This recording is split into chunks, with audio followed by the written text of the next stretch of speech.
How do we get our man, our spouse, the person who's in our relationship, to pay more attention to us? We're learning today from Laura Doyle's book, The Surrendered Wife. First and foremost, we must know that as a woman, we need to be vulnerable.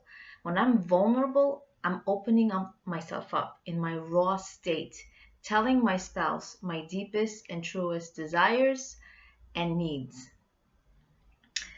It takes some risks to have the marriage that you crave, that intimate marriage that we crave.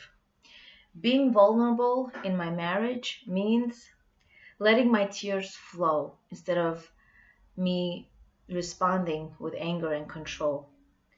Letting my spouse know that I'm fragile and not attacking back. And in this way, I inspire his masculine side in order to protect me and support me. You can only enjoy intimacy with your spouse only to the degree that you are being vulnerable with him. Yes, we risk heartbreak and we risk disappointment. However, by revealing your truest desires and feelings, instead of feeling anger and control, you will get that intimate, passionate marriage that you crave. And in this way, our spouse wants to reveal himself too. He feels safe to do so. When you are intimate with your spouse, both verbally and physically, you know traits about each other that nobody in the world knows. And you know that your spouse will never use what he knows against you. It's a type of trust, it's a type of intimacy, a type of bond that only you two share.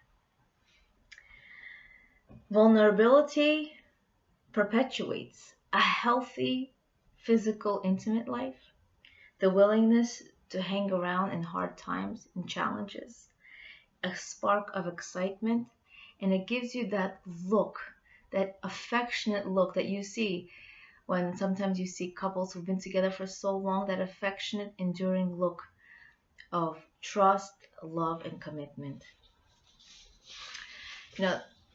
One way to get your husband, I'm going to use husband, it could be anyone in your relationship, a spouse, a partner. The way you get your husband to spend more time with you, to pay more attention to you, is to tell him 3 words. 3 magic words. And the words are, I miss you. Now, I may miss his help. I may miss his masculine presence. I may miss him disciplining the kids more. But all I need to say is I miss you.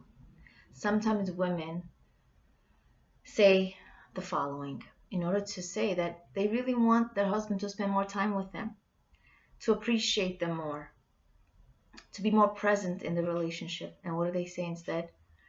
They say suggestions on how to solve this issue.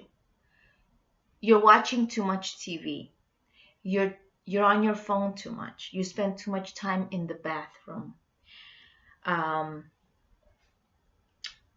You need to cut your hours at work. You give him a solution. Now, whenever we take this approach of giving a solution to our spouse, he feels that we are controlling him. Now, a mother tells her son what and how to do it, and she expects him to do it. Now, with our spouse, we may feel that we have the answers because we're very intelligent. Yes, we are.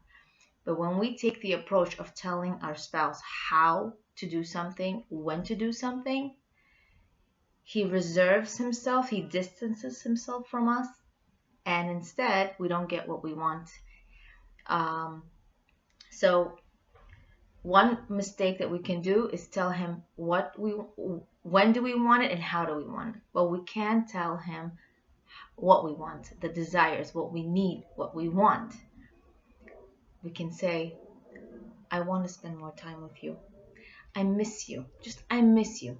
I miss you means you could tell him in a different time, I would love to go on a date night with you. I would love to go for a night away with you. I would love to go for an ice cream, take a walk with you at night. And now he feels like, oh, she gave me an idea of how to make her happy. Okay, the kids go to bed early, get a sitter. He's like, tonight, honey, we're going for a walk.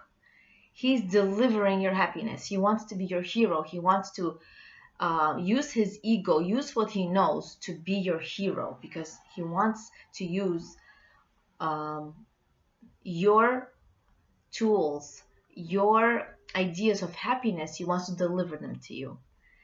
Now, we don't want to tell him how to do it, when to do it, just that you want it.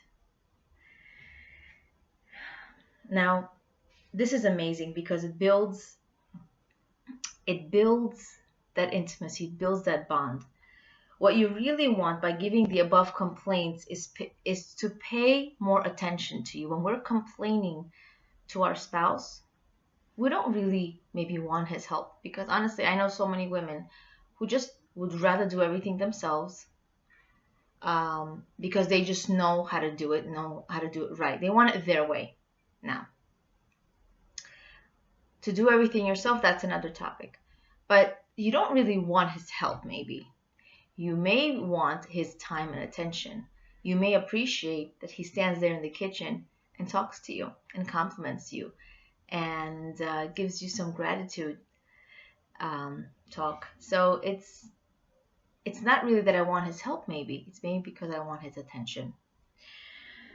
That's the woman's biggest love language. The woman wants attention, but she can only get it when she respectfully gives her husband what he truly craves, is respect. And if we tell them about our needs in a respectful way, then we get that intimate relationship. Men respond very well to the tenderness of a woman, her femininity.